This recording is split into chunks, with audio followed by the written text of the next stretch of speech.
Hi friends, welcome to channel. நம்ம சேனலில் இன்றைக்கி பார்க்க போகிறது தமிழ் இலக்கணம் இயல் ஒன்றில் வந்துட்டு இருக்கிற இலக்கணம் ரீடிங் தான் பார்க்க போகிறோம். 9th ஸ்டாண்டர்ட் தமிழ் பார்க்கலாம் வாங்க. தொடர் இலக்கணம்.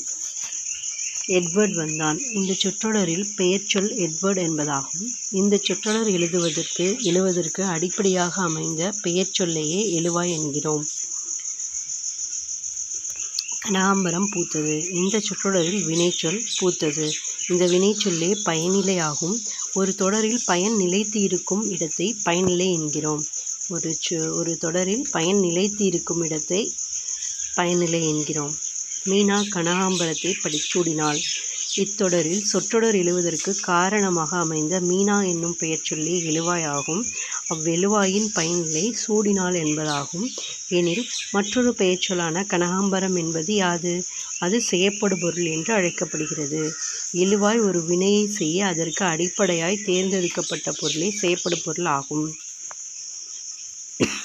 ஒரு தொடரில் எழுவாயும் செயப்படுபொருளும் பெயர்ச்சொல்லாகவும் பயனிலை வினைமுற்றாகவும் இருக்கும். பயனிலை அந்த தொடரின் பயன் நிலைத்து இருக்கும் இடமாகும். ஒரு தொடரில் செயப்படுபொருள் இருக்க வேண்டும் என்கிற கட்டாயம் இல்லை. செயப்படுபொருள் தோன்றும் தொடர் விளக்கமாக இருக்கும். படித்தாய். இத்தொடரில் படித்தாய் என்பது பயனிலை. நீ என்னும் எழுவாய் வெளிப்படையாக தெரியவில்லை. இதை தோன்றா எழுவாய் என்று கூறுகிறோம். நான் வந்தேன். இத்தொடரில் வினைமுற்று பயனிலையாக வந்தது. இது வினை பயனிலை எனப்படும்.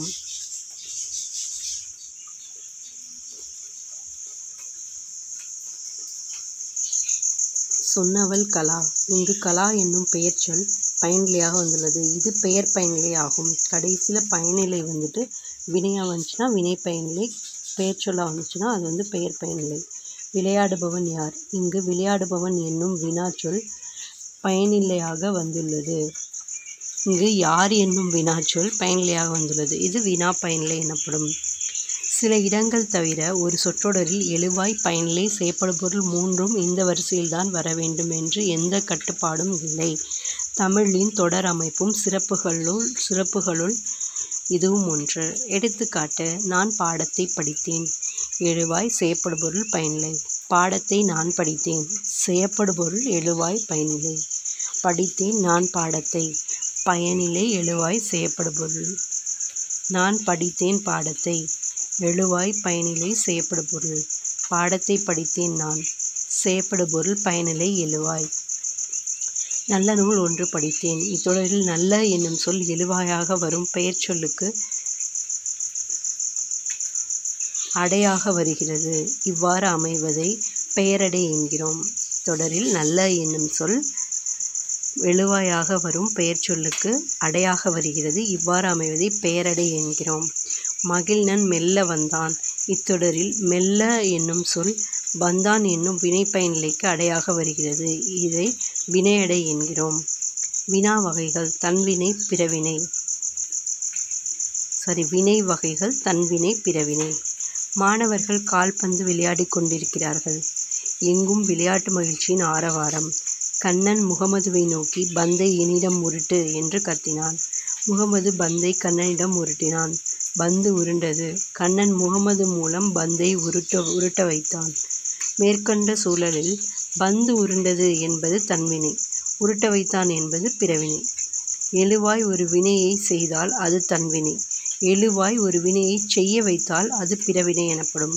பிறவினைகள் வி, பி போன்ற விகுதிகளை கொண்டும் செய், வை, பண்ணு போன்ற துணைவினைகளை கொண்டும் இணைத்தும் உருவாக்கப்படுகின்றன. செய், வை, பண்ணு துணைவினைகள். தன்வினை அவன் திருந்தினான். அவர்கள் நன்றாக படித்தனர். பிறவினை அவனை திருந்தச் செய்தான். தந்தை மகனை நன்றாக படிக்க வைத்தார். பள்ளிக்கு புத்தகங்கள் வருவித்தார். செய்வினை செயப்பாட்டு வினை.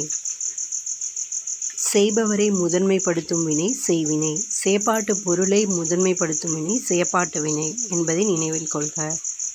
அப்பா சொன்னார், குமுதா, இலையில் உள்ள இட்லியை விரைந்து சாப்பிடு, அடுத்து தோசை வரப்போகிறது. அவள் சாப்பிட்டு முடிப்பதற்குள் தோசை வைக்கப்பட்டது. அப்பா சொன்னார் செய்வினை தொடர்.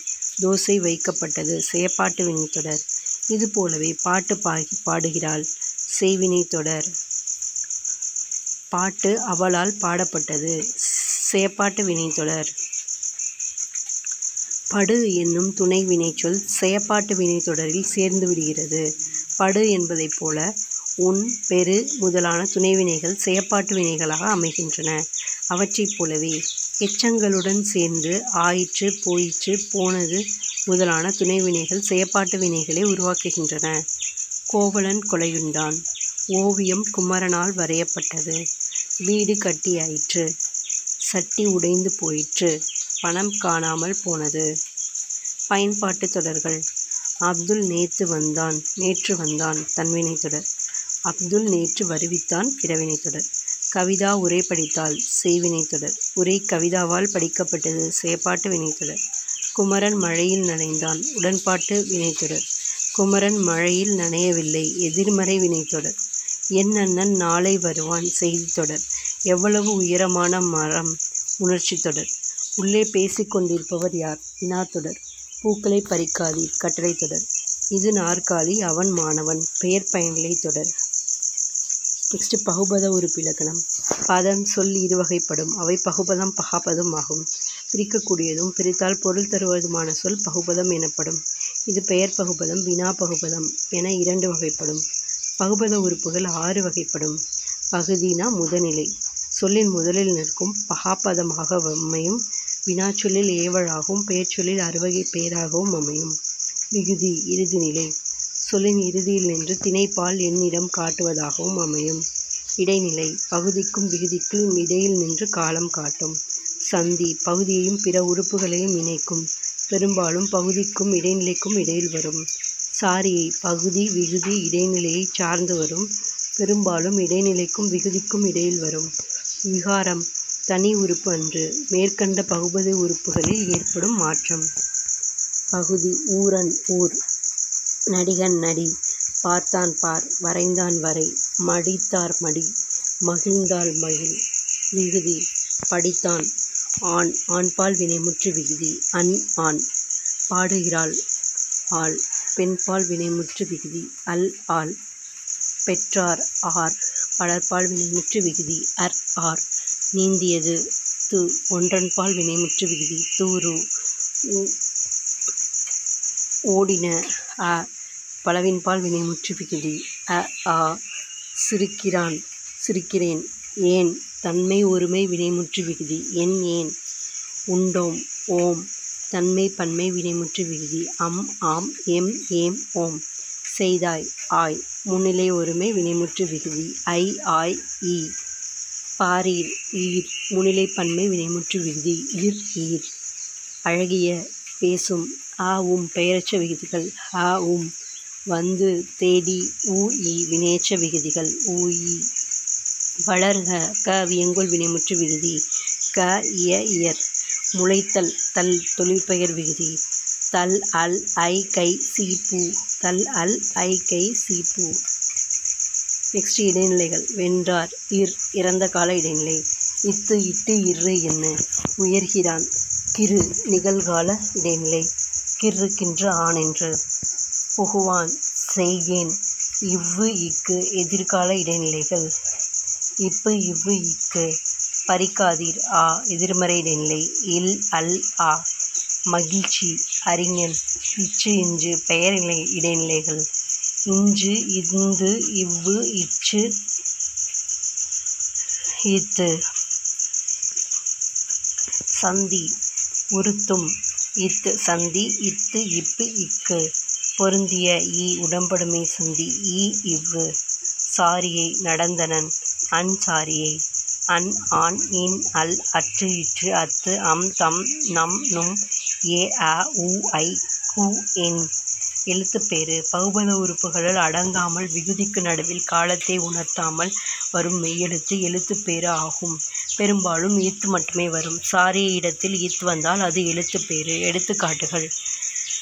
வாதனன் வா பிராக்கெட்டில் வ ப்ளஸ் இத் இந்த் ப்ளஸ் இத் ப்ளஸ் அன். வா பகுதி வ ஆனது விகாரம். இத் இந்த் இத் சந்தி இந்தானது விகாரம். இத் இறந்த கால இடைநிலை. அன்சாரியை அன் ஆண்பால் வினைமுற்று விகுதி. செய்யாதே செய் ப்ளஸ் இ ப்ளஸ் ஆ ப்ளஸ் இத்து ப்ளஸ் ஏ. செய் பகுதி. ஈ சந்தி. ஆ எதிர்மறை இடைநிலை. இத் எழுத்துப்பெயர். ஏ முன்னிலை உரிமை. ஏவல் வினைமுற்று விகுதி. இதோட அவள் தான் இலக்கணம் ஃபஸ்ட் இயலுக்கு முடிஞ்சிச்சு. நெக்ஸ்ட் வீடியோவில் பார்ப்போம். பாய்.